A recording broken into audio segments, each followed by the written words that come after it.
नमस्कार। आज हम उड़िया सिनेमा की एक ऐसी फिल्म पर बात करने वाले हैं जिसने सही में धूम मचा दी है। फिल्म का नाम है बाऊ भूता।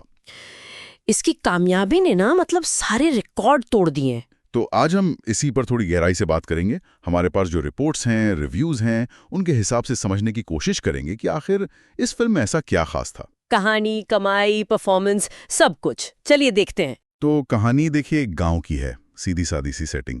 एक लड़का है बुट्टू, सीधा सादा सा। उस पर अमरी नाम की एक, क्या कहते हैं, प्रेतात्मा का साया पड़ जाता है। और ये आत्मा बदला लेना चाहती है अपने साथ हुए अन्याय का।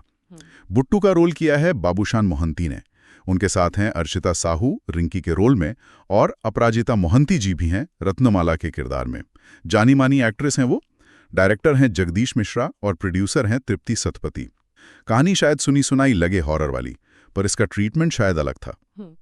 अच्छा, अब आते हैं उस चीज पर जिसने सबको चौंका दिया, इसकी कमाई, बॉक्स ऑफिस। आप सोचिए, बजट था सिर्फ करीब 2 से 3 करोड़ रुपए, और इसने पहले 15 दिनों में ही नेट कलेक्शन किया 10.40 करोड़ का। 40 करोड़ नेट, मतलब सीधा मेकर्स की जेब में। ग्रॉस कलेक्शन तो और ज्यादा था, करीब 12.27 करोड़। तो 15 दिन में ही 246% से 420% तक का रिटर्न ऑन इन्वेस्टमेंट। ये आंकड़े खासकर रीजनल सिनेमा के लिए बहुत बड़े हैं, असाधारण हैं। और सुनिए, ये ओडिया सिनेमा के इतिहास में पहली फिल्म बन गई जिसने 10 करोड़ नेट का आंकड़ा पार किया, और अब तक की सबसे ज्यादा कमाने वाली उड़िया फिल्म भी यही है। कमाल की बात यह है कि इसने उड़ीसा में जवान जैसी बड़ी बॉलीवुड हिट के कलेक्शन को लगभग छू लिया।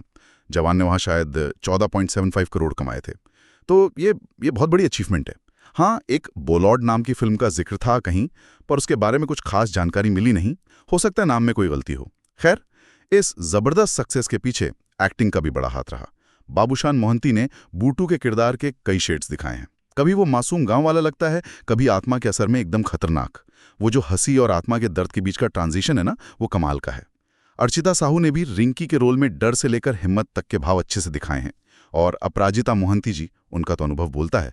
रत्नमाला के किरदार में वो एक भावनात्मक गहराई और गांव की सच्चाई ले आती हैं। फिल्म में कुछ सीन तो यादगार हैं, जैसे वो बीच का फ्लैशबैक सीक्वेंस जहां अमरी की कहानी पता चलती है। वो हिस्सा बहुत इमोशनल है और आपको बांधे रखता है।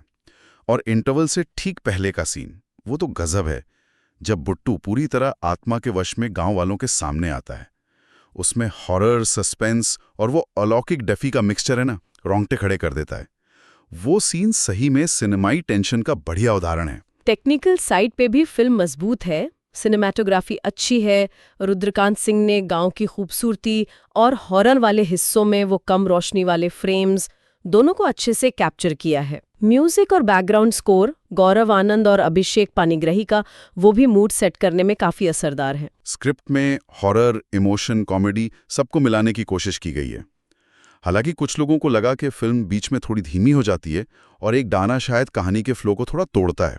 ऐसा कुछ रिव्यूज में था। लोगों की बात करें तो बॉक्स ऑफिस तो चिल्ला चिल्ला कर कह रहा है कि पब्लिक को फिल्म पसंद आई। वर्ड ऑफ माउथ बहुत तगड़ा था, खासकर राजा पर्व के टाइम पे, जो ओडिशा का बड़ा त्योहार है। तब तो थिएटर्स फुल चल रहे थे। हाँ, कुछ कमियां भी बताई गईं, जैसे फिल्म थोड़ी लंबी लगी कुछ लोगों को, मिडिल पार्ट थोड़ा स्लो है, छोटी मोटी कहानी में खामियां भी निकाली गईं, पर ओवरऑल जो भूतिया सीन थे और जो इमोशनल कहानी थी, उसकी तारीफ हुई। कल्चरल इम्पैक्ट की बात करें तो राजा पर्व पर रिलीज होना और इतना हिट होना, इसने अनंता और फर्स्ट लव जैसी दूसरी फिल्मों के साथ मिलकर उड़िया सिनेमा को जैसे एक नई सांस दी है। हाँ, ये दिखाता है कि अगर कंटेंट अच्छा हो तो लोग आज भी अपनी रीजनल फिल्मों के लिए थिएटर जाते हैं। तो इन सब बातों का निचोड़ क्या है?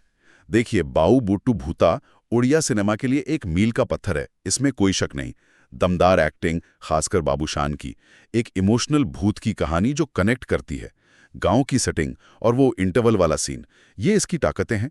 कमजोरियां, हाँ, थोड़ी धीमी गति, एक आध गाना जो फिट नहीं बैठता, पर कुल मिलाकर ओडिया सिनेमा में इंटरेस्ट रखने वालों के लिए तो ये बिल्कुल देखने लायक फिल्म है। रेटिंग करीब 4.25 दी जा सकती है। वो इंटरवल सीन मिस मत कीजिएगा, अगर देखें तो वो सही में टेंशन बिल्ड करता है। और आखिर में एक सवाल जो ये सक्सेस उठाती है, क्या इस फिल्म की कामयाबी रीजनल सिनेमा के लिए, खासकर बॉलीवुड जैसी बड़ी इंडस्ट्रीज के सामने, कोई नया रास्ता दिखा रही है? क्या ये मॉडल, ये फॉर्मूला दूसरे रीजन्स में भी काम कर सकता है? सोचने वाली बात है।